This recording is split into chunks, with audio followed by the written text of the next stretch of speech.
Live from Jerusalem, it's the Pre-Summit Show with Jon Medved. Now, here's Johnny. Well, we're back again with the Pre-Summit Show. We piloted this last year, and I made a confession that the reason we gave essentially me a talk show is that I come from a family of people who've been involved in entertainment, my brothers, and I always wanted to do it. And instead I went into investment and entrepreneurship, but I now had the opportunity to do this. It was very successful, I thought, last year, but we'll let you determine this year. But we were expecting that there'd be a number of TV stations and networks who would call and want to syndicate this. We were expecting calls from Fox and NBC and CBS. Nobody really went for that, unfortunately. But we did get a call finally from the VC late night television network. And we went into negotiations, and they finally sent us a term sheet. The problem was the term sheet was a down round. Now, it's hard to be down since there was no valuation. I'm not sure everyone's getting these jokes. But the worst part of their term sheet was it had a pay-to-play provision, which meant that I had to pay them to put it on their network. So we said, no, we're going to bring back the pre-summit show here to the summit. And I just want to share with you a little bit about our processes here at the conference. We, have been dealing with this virus. And so we did a little research, and we found an interesting piece from the New York Times back in the time of swine flu. And it turns out that there are different ways we should be greeting people. And we are now at the summit going to be recommending the one which has the very low risk of infection, which is the elbow bump. Okay, now there are different ways of elbow bump. This is not recommended. The uncovered elbow bump, not a good idea. The half covered, also not a good idea. But fully covered is a good idea, and it is brought to you by Harel. We like to sponsor everything. Now, we have a wonderful group of sponsors here for real at the summit. Tremendous people who make us able to put this event on and not charge people. It's remarkable, all the food. But we constantly are thinking about ways that we can sponsor new things. And so we've been thinking a lot about the food, right? You guys see tremendous food here. If you're not eating, stuffing yourselves, then you're not fulfilling the most basic commandment of the OurCrowd Summit. So we've been thinking about, we used to have in the years past sushi, but it's too expensive. We can't offer it as long as we don't have it sponsored. But if we sponsor it with a new technology, then that's great. So we're going to try to do that. We're also looking for other areas to provide sponsorship. And we were thinking about ways that we could put logos on spaces that are seen all the time. And in this country, as you know, we are now headed to our third election. There's already talk today on the airwaves that it's just going to be a gateway to the fourth and the fifth and the sixth. We'll never get out of this endless election madness in this country, so we thought we should take advantage of it. So we're looking at these two gentlemen. We're not taking sides. They both have a lot of space for branding, and we want to do this. We're talking to both campaigns. We will find a way to get these sponsored. Now, these guys, unfortunately, have no space. Okay, we can't begin to put spaces there, so we'll worry about it. Now, we all witnessed this wonderful Oscar show. How many of you guys saw the Oscars this week? Not many. Good. You're busy looking at the OurCrowd website, which is much more important. We wanted to add a few Israeli Oscar suggestions. So here are what our suggestions are. For the award for the best Israeli with hyper-testosterone and, of course, a bald head, which we can also properly brand, is the winner, Lior Raz from Fauda. We all love Lior. Now, another award which we wanted to do is that for what we call, it's really a fashion award for the best dressed Israeli actors. And this year we have a dark horse winner. And the dark horse winner are the boys from Shababnikim, also sponsored by Zara, okay, who are already into that. Now, finally, we came up with a special award given what's going on in the news. We wanted to give an award for the best outfit worn by an actress together with accessories for a potential, God forbid, date with Harvey Weinstein. And the winner, of course, is Gal Gadot with her sword and her shield, which makes a lot of, didn't get laughs. That was a little edgy. Now, you guys know that we'll be hearing from Jason Greenblatt, who is the architect of the deal of the century, the peace plan. He's here at the summit. We're big fans of Jason and what he's trying to do. We're working ourselves on trying to bring more cooperation and economics with the Gulf. And in fact, Jason has been working on really a major deal, which will result in next year us being able to do this summit in a different place. And this place is going to be March 4th, 2021, the Tehran Convention Center. But the deal is dependent on us giving this wonderful speaker a spot on the pre-summit show. We'll think about it. Ladies and gentlemen, let's get on with the serious business of seeing some companies. We're on with the pre-summit show.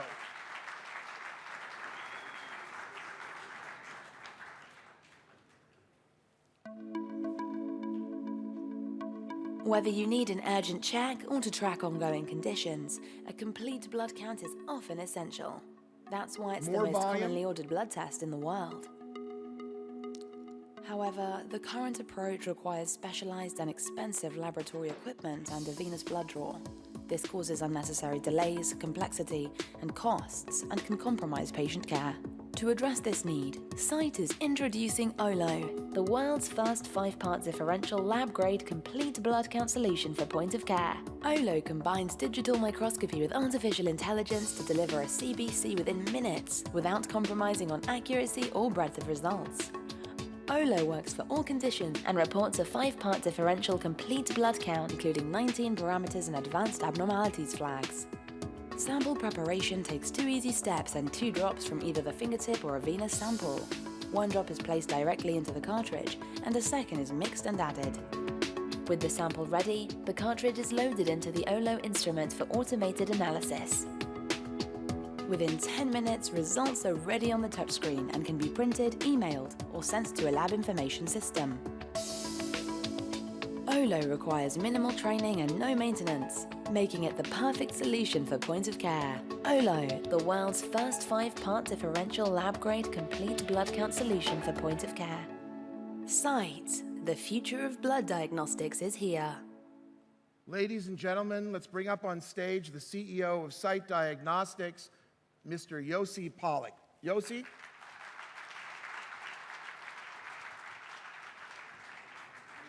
Hey, that's right. The elbow. Thank you. Thank you. That's right. It's double covered, so we're okay. And Yossi basically has founded this company called Sight, which we invested in the first time was 2014. When we invested, there was another company out there who was claiming they could do the same thing, which is get a pinprick of blood and give you real results. That company was called Theranos. Most of us, I think, know what happened to that company. It went from a $10 billion valuation to zero, very, very dramatically. That was the same time that we invested in you. What gave you the chutzpah to think that a little Israeli startup could actually succeed where the giant failed? When we started the company, we were actually not aware of Theranos. And I think around 2014, it was really hard to raise funds. And people thought that Theranos solved the problem. They had Henry Kissinger on the board and this amazing genius lady.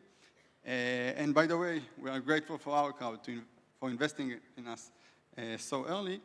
But I think it was kind of, I'm not sure, chutzpah or our understanding that this is a difficult problem. We have value to add. And maybe they have a different solution, but we have our own solution, and we just continue. It's really extraordinary, by the way. So when I heard that the FDA just gave you clearance about 3 months ago? Exactly. Is that yeah. You know, I trust the FDA as much as I trust almost anybody, but I wanted to see this myself, right? I wanted to experience it, right? If they're talking about a pinprick blood test, I wanted to see what it feels like. So we are not allowed, according to our Israeli clearance, to show it to you here. The instrument itself is right there, but I went and actually got it done, and we'll watch this video. We are going to now make history, and the first time Jon Medved ever is going to get a pinprick blood test with the SightDX OLO. What do you need me to do? Great. What I need from you is a finger and 2 drops of blood, just like you said. Very tiny scratch, and your complete blood count will be done in 10 minutes.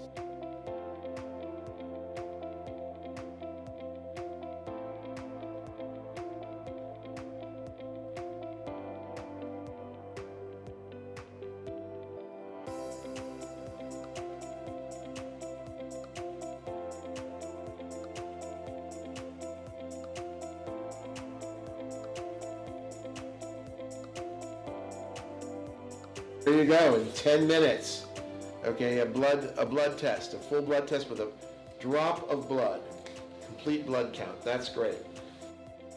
So this was just a little bit ago in your office, and it really did work. You said I actually am healthy?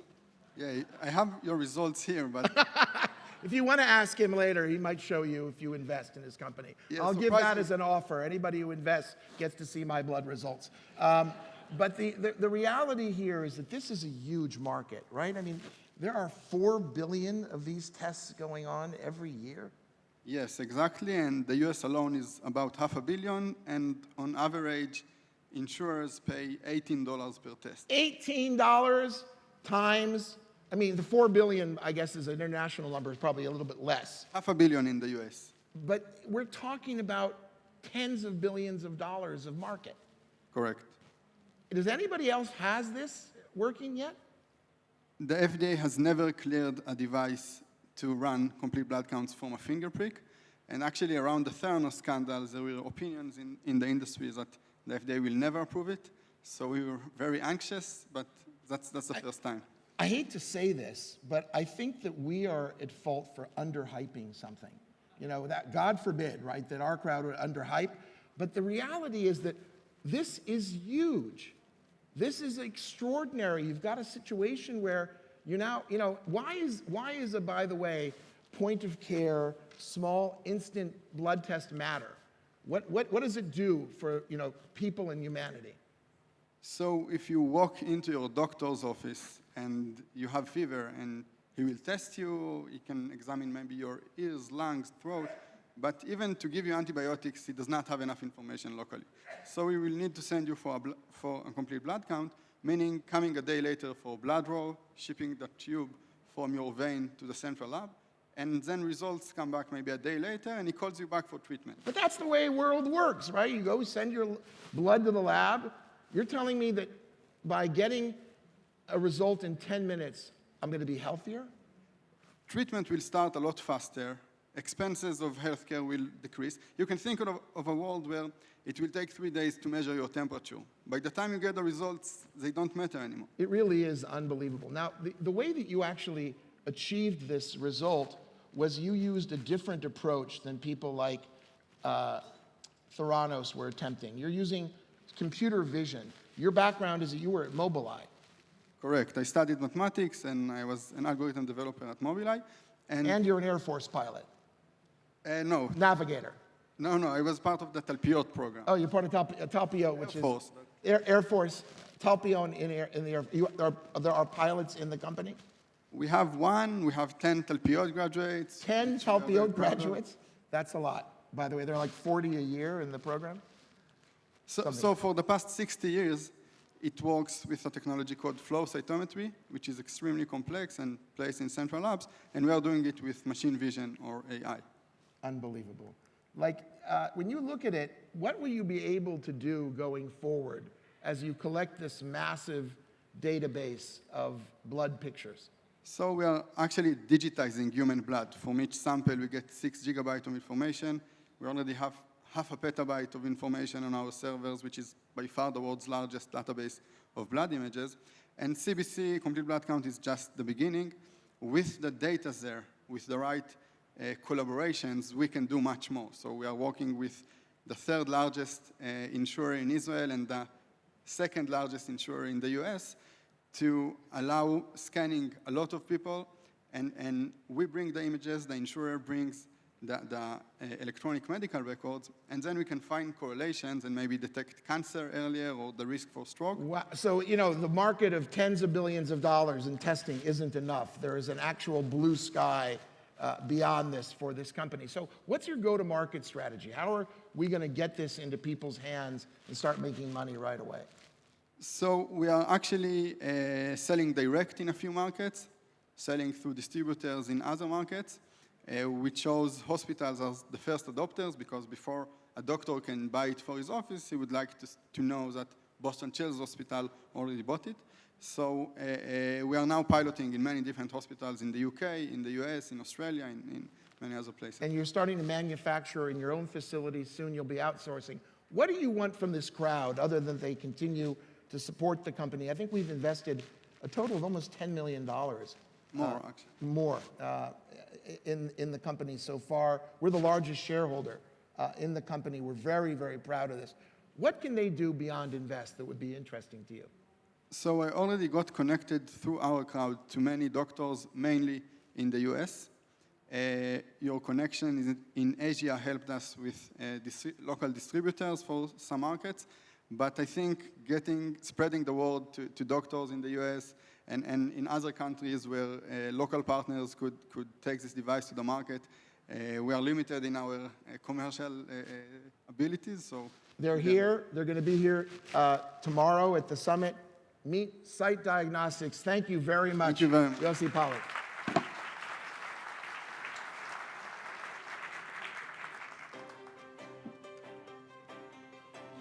The next revolution in fitness arrives to your home, enabling you to get the most out of your workout. Introducing Kemtai, the first virtual fitness trainer on your personal device that can actually see you. Thanks to its advanced vision technology, Kemtai scans your body. Are you ready? Let's start. And analyzes its movements with maximum accuracy. Go lower. It tracks your body's position as you exercise. Just a little bit more. Guides you. Good. Now keep your back straight. And gives you feedback and scoring in real time. Great, you got it. Just like a real personal trainer, Kemtai adapts to you and updates your exercises as you advance and improve. Great job. That's even better than last time. When you're done, you can share your score with friends. Kemtai, effective, engaging, fun, and all in your own space. Get fit. Get Kemtai. And now to share with us the excitement of Kemtai, Mike Telem, the Chief Marketing Officer. Please come and join us, Mike. So doing the elbow thing We're again. half covered. Okay. All right. We're going to get more personal here very, very quickly. Yeah. Hi, everybody. I mean, exercise is something which is important to me lately. I've actually been punishing myself and doing it, and it seems to actually be doing good things for me. I have a trainer, and you're telling me that with your company, we can begin to actually get trained by using your AI-driven auto or robo trainer? Yeah, exactly. So with Kemtai, you can exercise at home as if a personal trainer was right there with you. You can choose the trainers that you want. Later on, we'll also provide a capability for trainers to have virtual instances in Kemtai. And once you choose a trainer and a workout, Kemtai can actually see you. So it guides you through the workout and tells you how to improve. So if you have half an hour, you want to be more effective, right? You want to do the proper movements, and Kemtai does that for you. So wait a minute. Rather than talk about it, let's bring up Dr. Naomi Karen, who happens to be the Chief Product Officer. She is a brilliant technologist and also a trainer. Yeah, she's also a personal She's trainer. the full package, as it were. And we're going to now show you how Kemtai works. Let's do it. Hi, Naomi. Yeah. Okay, virtual. Yeah, and what she's going to do, so you're already seeing the UI for Kemtai, and Naomi is going to choose one of the exercises. And this is the alpha version that's going to be coming out soon, in a couple of weeks. And you'll get a glimpse of what it's like to work out at home and get the actual feedback. So you'll see Naomi walking backwards, and now Kemtai can actually identify her skeleton and see exactly what she's doing and the way that she's moving. I can see you. Kemtai is telling her that she can see her now, and we'll Spread see her your feet exercise. at shoulder width. Keep knees parallel. Press your weight back into your heels. Straighten your back while squatting. And now the exercise is going to start. 3, 2, 1, go. Keep your legs parallel. Yeah. Don't give up. You're doing great.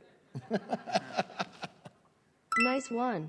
Now she's getting scored for each specific repetition and for the whole exercise and workout. So go ahead, you can. Yeah. And she gets the Stand performance with your scores, feet so she together can and compare your to how arms she's by been your doing side. last week. She can see how 3, she's 2, improving her performance, and she go. can also compete with others. So we can have an exercise at the same time. It works a little bit slowly now because of the lighting, I think. Yeah. Bring your hands You can in go ahead. closer. Okay. Yeah, okay. Anyway, so this is the Don't alpha stop. version. I was working like a minute ago. Look, but this is a brand new startup that Yeah, we're investing yeah. in. As I made some comments recently to the press, and we're going to be talking about it a lot tomorrow, that we're going to be focusing on early stage companies because we believe that the next decade is going to belong to these incredible breakthroughs. Taking AI and driving it into the exercise market is huge. It's going to take you a while to get this right. I mean, you've made a lot of progress. Your partner as CEO is a guy named Dr. Moore Amitai. That's correct. And I have a little bit of a history with Moore. He was the CEO of a company I invested in when I was a young VC called Compugen, which was the world leader move and still backward. is in many ways in Great. I can see you. bioinformatics. And your team is extraordinary in terms of your ability Spread your feet at to shoulder develop. width. Okay, now you'll show us? Keep knees Okay. parallel. 3, 2, 1, go. Yeah. Go lower. Keep your feet So facing again, forward, like we said, straighten your and back. the skeleton even gets highlights for the areas that she needs improvement in. Just a few And more. in this way, people feel more engaged. The whole Keep home your workout back becomes straight. more fun. Keep your feet And it's a facing huge market forward. for us. So Now, is there somebody in the audience who would like to try this out? Noam, do we have a, Stand with your feet together and someone your- actually wants to 3, try? Can we take 2, a, 1, did I go. see a hand over there? Okay, wait a minute. Can we do something Nice. completely random, okay? No your pre-picked people. hands above Come your on up. If you want to exercise a little bit, yeah, we're not going to charge you. We might ask you to invest. wearing her sneakers. Yeah. Okay? All right, and cool. join us up on stage. This is what's called calling. Come up this way on the right. Oh, there she's doing it. She's Okay. all into fitness. She wanted to jump the whole thing. Right. Hold small weights in your hands. Yeah. Bend your You can s- knees. Lift hands up to 180 degrees and move back to Yeah. hips. Lower your hands Keep your hands straight while lifting up. and get ready. 3. 3, 2, 1, go. Squat while raising your arms. Very nice. Raise arms no higher than shoulder. Raise left arm no higher than shoulder. Raise right arm no higher than shoulder. Raise arms no higher than shoulders. Raise left arm no higher than shoulder. Raise right arm no higher than shoulder height. Very nice. So, Okay, Ronnie, good job. I mean, this is the first time ever that this company has taken its stuff on the road. And they're brave Stand with your people. feet at shoulder This is width. going to get better and better because it's AI. yeah, right? so this continues to learn from everybody that actually exercises on it. So as people use it more and more, we'll become more precise and add more and more exercises and more workouts for people to do whatever they want, whether it's high-intensity training, Pilates, yoga, anything is possible. How big is this market? I mean, is this like a monster market also? Yeah, so digital fitness today is more than $100 billion. If you think about it, since the days of Jane Fonda and people buying bikes, putting in the house and putting clothes on them. So this is a huge market. Digital fitness has even advanced it further. We can see some of the names here.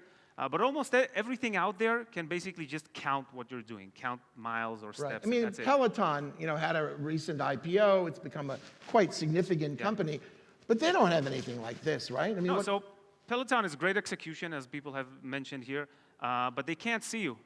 You can actually sit on the Peloton bike and drink a cup of coffee. It will still do the same things, right? So it shows that people are willing to spend a lot on feeling better, looking better, being healthier, but none of these things can actually see what you're doing. And how are you going to go to market? Are you going to make this available as an app? Are you going to work with other partners? What's your idea? So this will be available as an app and directly via your browser. We're going directly to consumers, to home users, using digital marketing. This alpha is going to be released. How quickly can our people put their hands on this? In a couple of weeks. Really? Yeah, we actually already have about 6,000 people waitlisted that have answered some of our early test campaigns and from US and Europe that want to try this out. There's a lot of interest in this because people are looking for like the next best thing in fitness. And you'll be also willing to work with other corporations where they can integrate this technology into their product lines? Yeah, that's a possibility. You know, we've already had, with the help of OurCrowd, so some players, you know, that make TVs, for instance, have approached us. So that's definitely one of the directions. But we want to make sure that Kemtai gets to people's homes and helps them exercise, and that it's personalized and adaptive, because this can actually change the workout based on how well you're doing. So if I had to ask you, where are you going to be 10 years from now, right? In other words, if you try to look forward to 2030. So, you know, all three of us have had startups before. I sold a company a few years back, and I didn't think it about that company. But with Kemtai, this can very easily be a billion-dollar company and more, because the market is huge. 2/3 of the Western world either exercises or wants to exercise. So we have a huge market. We're a very experienced team. And there's very cool and challenging technology. Are you the first to be using AI in this way in the exercise market? I wouldn't say that we're the first. There have been some attempts, mainly focused on a lot of hardware. You had to buy some very expensive processing power to actually make this work, or have very specific devices. I think we're the first that are getting to the market, and with something that provides such a great experience. We are looking forward to being part of this story at Kemtai. Mike Telem from Kemtai. Thank you very much. Thank you very much. Bye, thank you.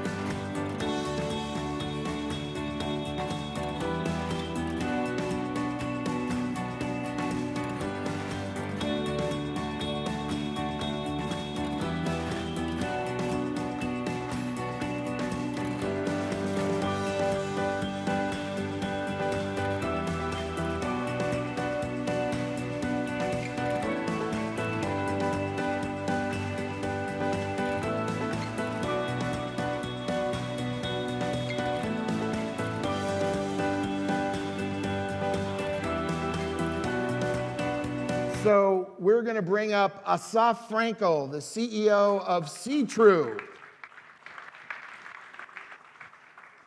Hi, oh, I'm shaking his hand. I've got to remember. Okay, so this is one of those companies that almost you ask yourself, wait a minute, this can't be new, right? When you stand in these horrible lines in airports and they run you through the X-ray machine with your baggage, they got to have software that's doing automatic detection, right? Right, you should.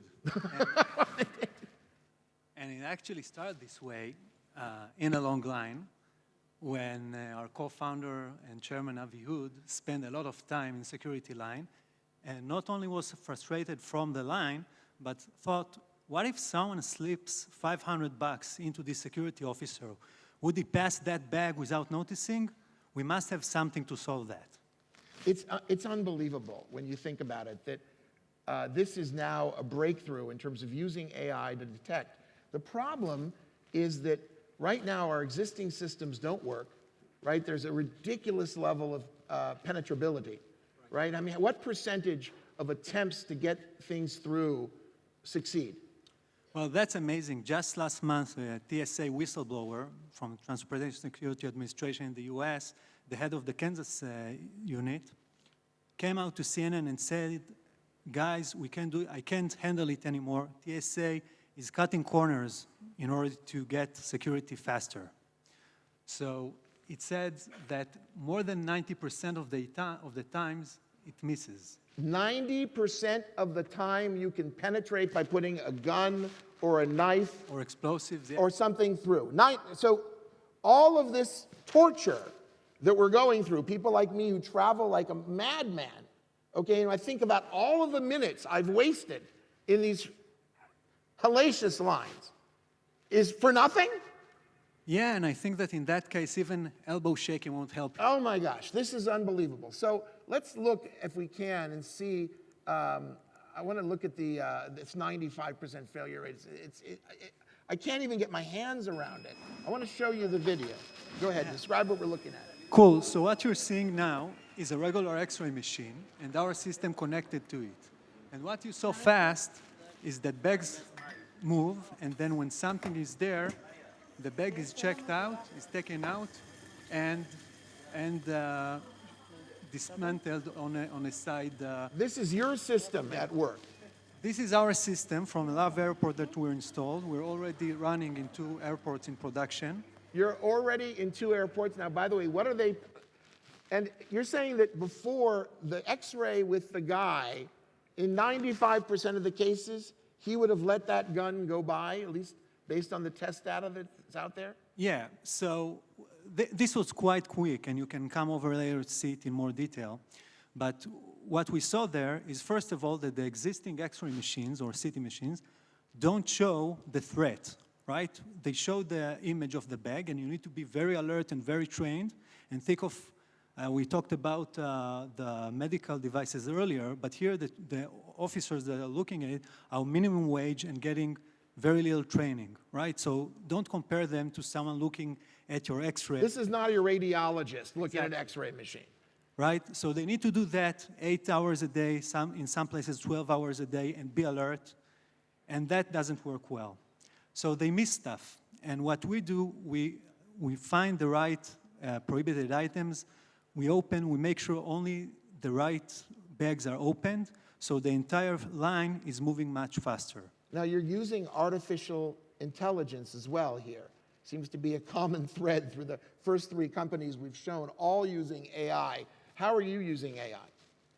So we're using artificial intelligence, computer vision, in order to analyze the data coming from the existing X-ray and CT machines. We actually don't change anything at the airport. These are the existing machines. We connect with a simple software into them. Simple operation, complex software. And we're using the most advanced artificial intelligence in order to analyze these threats. So you guys are a spin-out of another company that we backed. This company is called Cortica, and we've now actually backed 2 spin-outs. We have another one called Cartica in the mobility space. Your background is you were a lieutenant colonel in the famous 8200 unit, and your chairman, can we talk about his past career? Yeah. He was the commander of all Israel Special Forces. Yeah, so we built this company.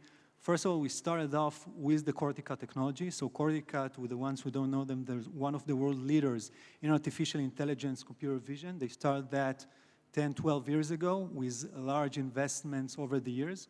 So we have unique technology that is also important in our field that enables us to run fast. And starting the company 18 months ago, be already live into airports, the 3rd coming in a month. So let's talk a little bit about your business model.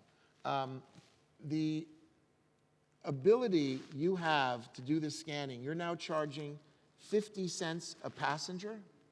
Yeah, so we're a software company, an artificial intelligence company, and what we sell, we don't sell security, we're selling business performance. What we do, we enable airports to shorten the security lines. So people getting faster into the commercial area and so airports get more money, they need to pay less for labor, and they get better passenger experience. For that, they want to pay. And they're paying you 50, I mean, how many passengers are there in the world? Billions. Billions over billions. It's real passengers are more than 7 billion passengers a year. And we're not limited only to airports. We're also installed in train stations, working on parcels.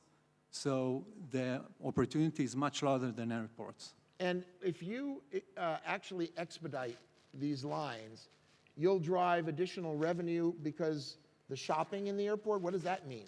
Yeah, so airports make between 20 to 30% of the revenues from the commercial area, food and beverage and shops at the commercial area at the airports. If you were able to push passengers faster into this area, so think if you had 10, 15 minutes to a flight, you'll go directly to the gate. Now you have 30 minutes, you have a time to buy a cup of coffee, maybe a new pair of AirPods or something, and that's their money. This is their business. Now, what kind of competition is there in this? I mean, this is such an obvious application. There must be a million guys going after this. So it's actually one of the hardest problems to solve with AI because of the data challenges and the variety of threats. So the OEMs, the ones who manufacture the X-ray and CT machines, try to do that. Currently, we're doing better, and there are a few startups trying as well. As far as we know, we're the best in the world, and we hear that from customers, partners, and regulators. And we're the only ones that have solutions such as finding explosives in laptops and some other unique... Finding explosives in laptops. Yeah, only one in the world. Sort of important. How about tennis shoes? So we can keep our shoes on. that would work as well. Or whatever. But it's really extraordinary. What do you think that the crowd could do to help you guys as you go forward? So first of all, starting working with OurCrowd already helped us. We had partners coming through us from various areas in the world, and we're already having some business starting from these introductions. Already. I mean, by the way, have we written the check yet? Not yet, but it's almost there. By the way, there's still room for some there people is some to small join? room, but most of the money is there. Okay. I mean, it's just, and we're already providing connections that are leading to business. We'd love to have more input. This is going to be a great story. Thank you very much, Assaf Frenkel from SeeTrue. Pleasure. Alexa, is the tomato sauce still fresh? Alexa, how much cereal do we have left? Our world is getting connected at a staggering pace. Yet, when it comes to food storage, we're doing it the same way our parents did. Introducing Silo. Silo's patented technology is the only one-step vacuum sealer on the market. Simply place one of our unique containers on the base. Gently press down. Within seconds, the container is perfectly sealed, keeping it fresh up to 5 times longer. We've also created an easy way to keep track of your food freshness. Every time you store something new on the device, it will be automatically added to your inventory. Please state the container's content. Strawberries. Okay, I've added strawberries to your inventory. Silo will always know how long your food has been stored, and if your food is fresh. Alexa, is the chicken still okay? The chicken should be good for at least 5 more days. And of course, because it is built on the cloud, it will always get smarter. Bring up Lapidot, the CEO of Silo. So I'm definitely not going to shake your hand because I don't want to add any bacteria to any of this food, which we're about ready to eat. We're going to actually get down and dirty here, do something I like to do with some real food. Welcome. Have a seat for a second. Thank you, John. It's great to see Silo here. When I saw this, I thought of my late mother, who in the Jewish tradition, mothers, and I think it's probably about many peoples, are always saying, don't waste your food. The problem is that food waste is a huge societal problem. How much of our food is wasted? So the thing is this, today, about 1/3 of all food is wasted. But what's not common and what people don't speak about is that 40% of the waste actually happens in our own kitchens. We're the worst part in the developed world from the entire supply chain line. 40% of our food that makes it to our kitchen never makes it to our mouth? Yes, 60% of our food at home is, quick turn perishable. It could be meat, dairy products, fresh produce, fish. All those things have very short shelf life. So why are they wasting? We have Tupperware that should be good enough, no? Well, it should, but Tupperware has its limits. And in general, like, this is not something that is intuitive to us. You know, just this past 50 years, we got to this abundance we have today where every home is stocked every week and is full with food. And even, you know, BCG recently posted that the food waste problem is so severe that each year we waste about $1.6 trillion worth of food. That's massive. It's unbelievable. I want to get to what you actually do. So how do you solve food waste? What do you do? So my background is product development. I've been developing product for almost 15 years. I've done so in the military, developing special equipment for special forces.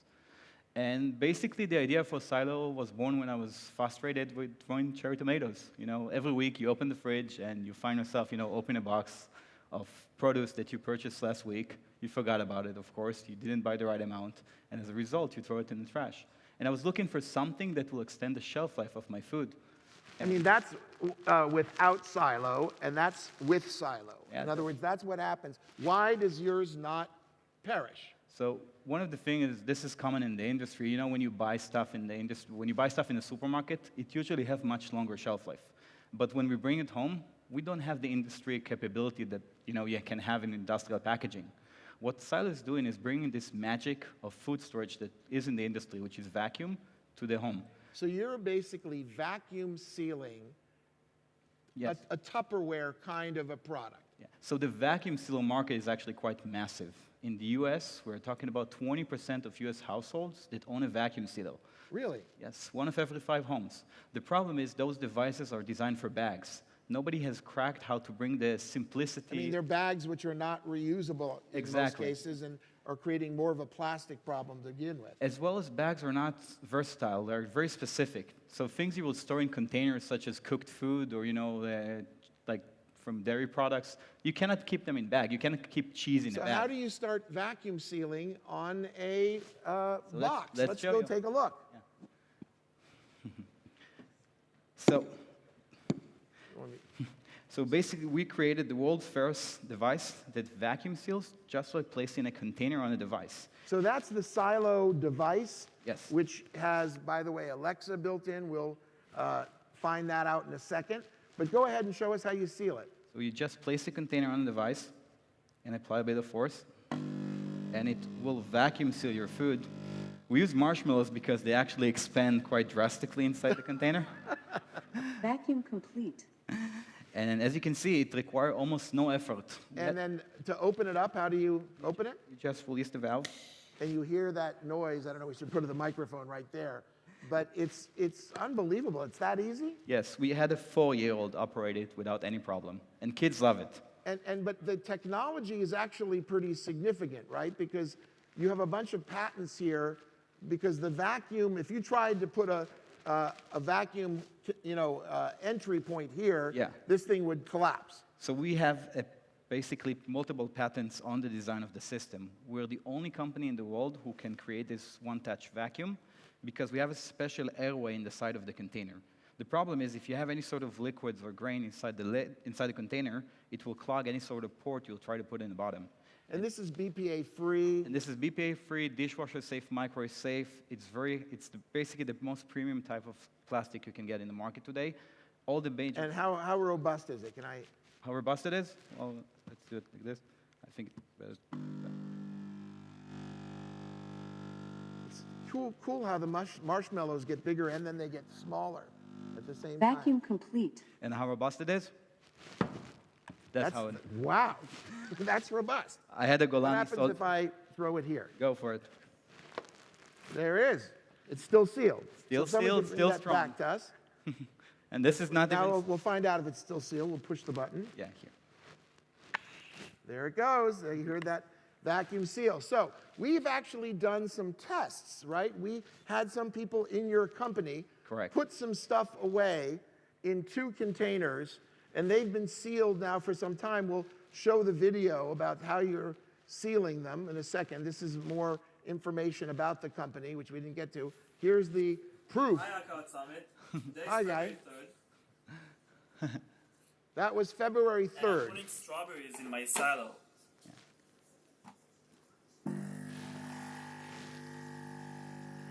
So we've sealed some Silo strawberries and some regular strawberries. Yes. February 3rd. Can we get a volunteer who will do the silo taste test? Please come up and join us on the pre-summit show.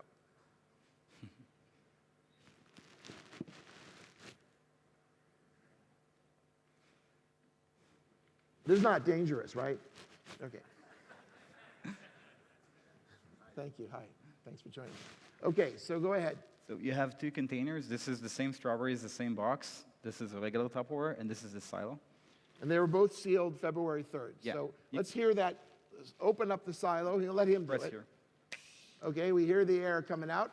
And so this is the... But maybe you should taste the other one first. If you're willing. I'm not sure.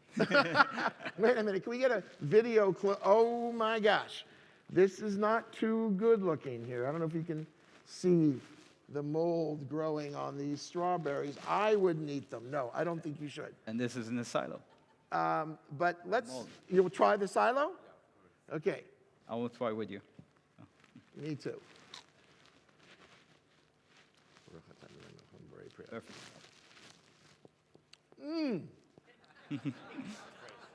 That's on my diet, and it's good.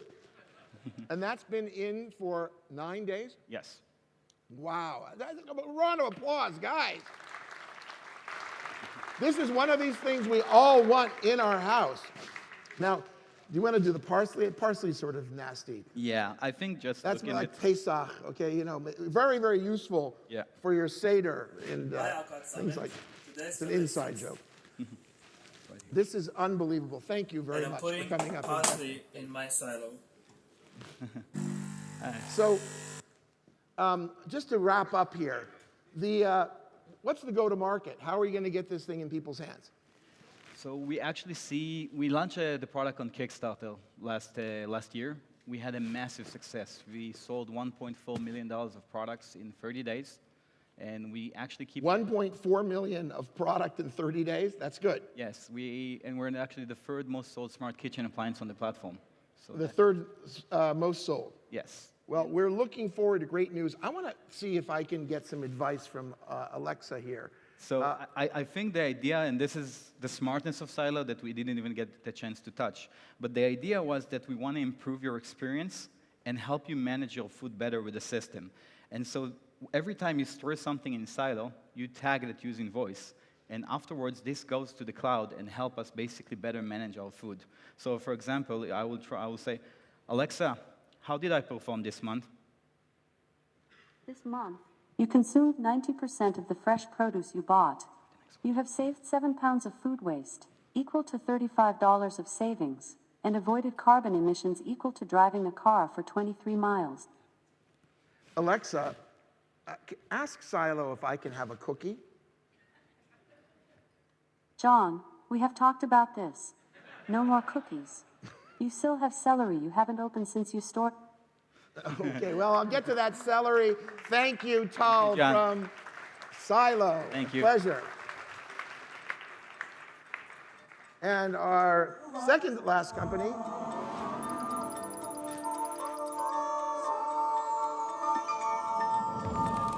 Robotic process automation is changing the way enterprises work. Thanks to intelligent robots, businesses can quickly cut costs, enhance productivity, improve customer satisfaction, and ultimately increase revenue.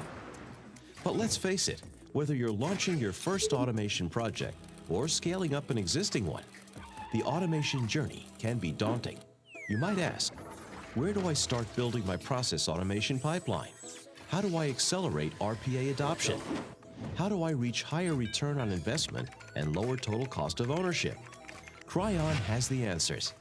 Meet the Kryon Full Cycle Automation Suite, which empowers you to scale up your RPA program quickly and easily. It is the only automation platform on the market, which has been designed to take you from discovery to automation to optimization, all in one place. Kryon, be your future. To talk about Kryon, we'll bring up the CEO, Harel Tayeb.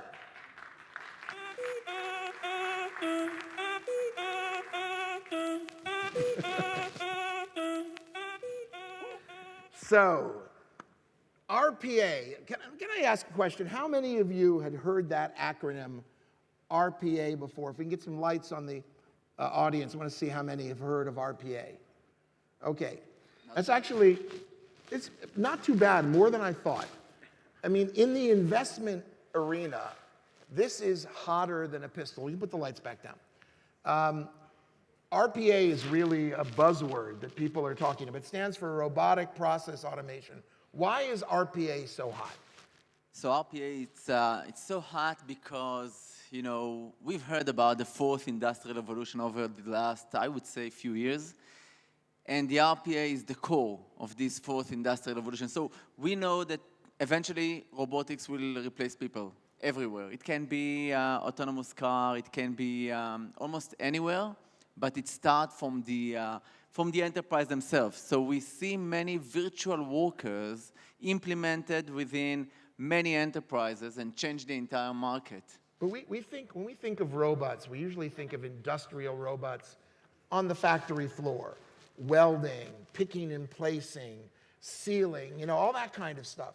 But you're not talking about factory robots, you're talking about office automation robots. Exactly. It's a business process automation. It means that we have a virtual machine, can be in the cloud, can be on-prem, and this virtual machine can literally execute any logical process that you have within the organization. Any logical process. It can be... Give me an example. Give me a classic RPA automation process that you make more smart. So very simple. So claim for insurance company. So claim process is very complicated, very challenging. You know, you have a PDF file, 60 pages, a lot of information, and the decision is very complicated. Sometimes you need to take that into your lawyers, sometimes you need to take that into some kind of assessment. So the entire claim processes within insurance companies today done by virtual machine, by robotic process automation. We have many examples. It can be, you know, Microsoft as an example, royalty process. They paid $4.5 billion every year to game developers as royalty. So they paid out $4.5 billion, yeah. And they use RPA to determine. So yeah, they used to, you know, they have FTEs, full-time employees, working mainly on these processes. Today they are using RPA. They are using robotics. So we're looking here at a list of some of your clients. Yeah. Microsoft is a client? Yeah, very impressive. And partner, actually. They are selling Kryon. So, you know, can you talk about what some of these guys, like what's AT&T doing? Okay, so AT&T, we have today an implementation within their cyber department. But again, think of that any process that you're doing today within their cyber department, they are now moving that into the automation. So I will give you an example. If I need a person, an employee within my organization, to look into many different applications, different type of information, and then gather that and take this information, send that via email to his supervisor or to his manager, and then based on some results, you know, take some actions. That can be done by virtual machines. And now your special sauce in this has to do with the discovery part of this, right? In other words, explain that. What, you know? So process, you know, in general, RPA, it's huge success in the entire world. So just to give you some sense, so Deutsche Bank, the largest bank in Europe, the CEO just mentioned a year ago that he is going to implement 50,000 bots in his... 50,000? Yeah, exactly. And they have 100,000 employees. So in other words, one bot for every 2 employees. Exactly. That's insane. So the main challenge today in the RPA market is the ability to identify these processes. You know, if you will look on the you know, analyst reports, usually you will see that the ratio between the RPA software and the RPA services, it's 1 to 3. For any dollar? For every dollar of software license, you spend $3 on the advisor. So this is a huge bonanza for the consultants, the McKinseys, Accentures of the world. And we love them. We love them. Okay, yes. No, we love them too. Everybody loves them. But again, you just pay for that love. Yeah. But we, you know, McKinsey is a good example because McKinsey eventually, you know, they evaluate our process discovery. They identified that we reduced up to 80% of the total cost of ownership. So from the ability to identify these processes and take them into production, into the environment, we can reduce 80% of this time. And the impact on the businesses will be much higher. Wait a minute. What I understand by this is, first of all, there's data up there about trillions of dollars of potential is huge. That the average, large company is going to save $30 million. That 90% of companies are going to need it. And your specialty is this ability, oops, going to go back, I went too far. Gotta see if I can get that back again. Your ability to do this whole circle automated in a fashion. Normally, discovery is what you hand over to the consultants, and your bots do it themselves. Exactly. So we can automate the automation. So we've started from the automation, so from the pure RPA solution, but today we have we are the only company in the market that can offer a full cycle automation, which means that we have the ability to identify, to execute, and to optimize these processes.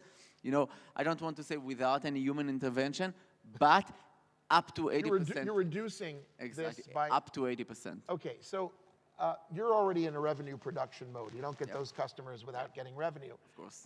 This year, how much will you grow this year? So we grew over 50% year over year last year. And this year we are targeting more than 100% growth in ARR. And you're going to get over a double-digit million. Yeah, we are more than $10 million in revenue. This year it will, this year will be more than 20. And how big does this get? I mean, does this keep on growing and growing and growing? Yeah, so that's today, in the market, the numbers is that less than 50% of the enterprise in the market, they have less than 20 bots in production. It means that it's almost nothing. Wait, in other words, let's stop 1 second. Deutsche Bank said 50,000 bots. Deutsche, yeah. Okay, you said that they have maybe 10, maybe 20. They have 10 or 20 bots now. Yeah.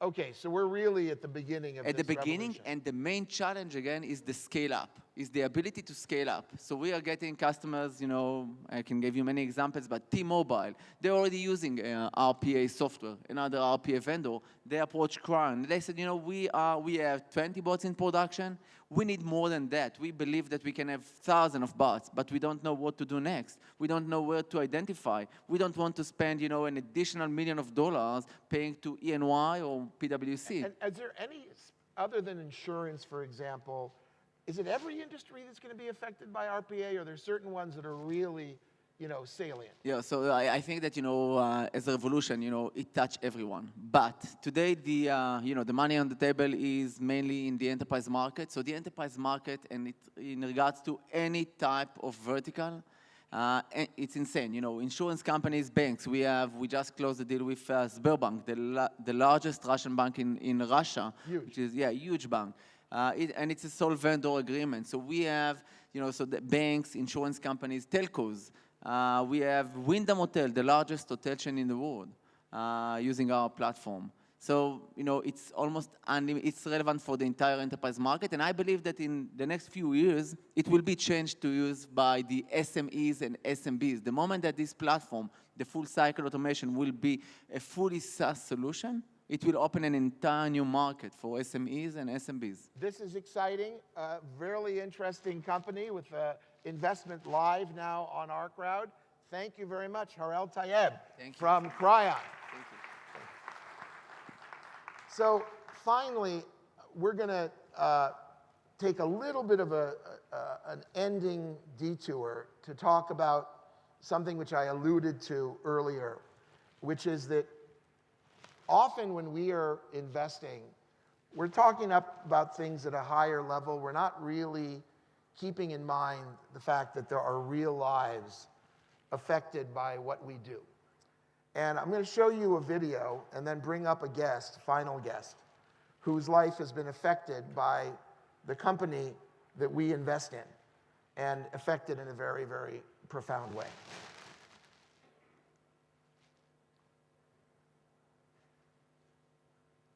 These are people who have what's called essential tremor. And you're seeing what their life was like before in SightTech and after in SightTech. We were fortunate enough to invest in SightTech a little over a year ago. I think we're about a year and a half into this investment. And this company is changing the world. I want to bring up Will Ehrman. a SightDX patient to tell his story. Hi there, OurCrowd. John, thank you. Thank you so much, please. So the story here is really interesting because you knew one of our partners, a guy named Jonathan Wiesen, Dr. Jonathan Wiesen, who's part of our medical team, and you had a conversation with him. Well, it even goes back earlier than that. I read Startup Nation. Okay. And I mentioned it to Jonathan, and we got talking, and I asked him if he'd ever heard of a company called SightDX. And that started a lengthy conversation. And at that point, I had been to the neurosurgery department of my local hospital, and I was aware of it, and of SightDX, or of the process, focused ultrasound treatment. And they said, don't investigate it. It's too experimental. And with the encouragement of Jonathan, I did keep investigating it. It took a while, and because there aren't too many physicians using it yet in the United States. And so it turns out that Jonathan sits next door to Maury Blumenfeld, who's probably in the audience here. Maury, are you here? Sitting right there. He's one of the founding group that really put this company together, longtime GE medical guy. And Maury says, do it. Put him in touch. And the next thing you know is you're getting treated. Well, it took a while because insurance is just gradually beginning to pay for this procedure in the United States, and unfortunately it isn't as well publicized yet as I would like to see, but it's catching on, dramatically catching on. And so, tell us, what was your life before like? Well, that video was right on point. You know, I couldn't drink a cup of coffee. I couldn't tie my shoes. I couldn't do anything that required manual dexterity, and it was getting much worse as I aged. And I couldn't write a check to pay a bill. My wife absolutely loved that because she had control of my money. And but I finally identified a physician in Philadelphia whose lifelong dream is to treat Parkinson's patients, who was using your technology. And to date, I was his 47th patient. I was also the first one that was ever reimbursed by insurance that he'd ever treated. This is an extraordinary story. We are so proud you came here to share it with us. We're going to hear more from you tomorrow together with Jonathan on the big stage, because we think it's an important story to share with our broader group. But really, I want to salute you for coming, for having the courage to do this. We are in love with this company. This company is changing so many areas now, both in terms of crossing the blood-brain barrier to treat glioblastomas, and there are videos about that, what they're doing with essential tremor. This is just cutting-edge stuff. It, by the way, is live on the site at the moment, funding on OurCrowd. We're doing a round together with the Koch brothers, who are already active investors together with us in the company. So thank you very much, Will, for being with us here on the Pre-Summit Show. I'm thrilled. Thank you for supporting SightDX. So, ladies and gentlemen, that wraps this year's edition of the Pre-Summit Show. We're still waiting for Fox and CBS and NBC. We'll talk with them later. We'll see you over the next day or two. Thank you very much for being a great audience.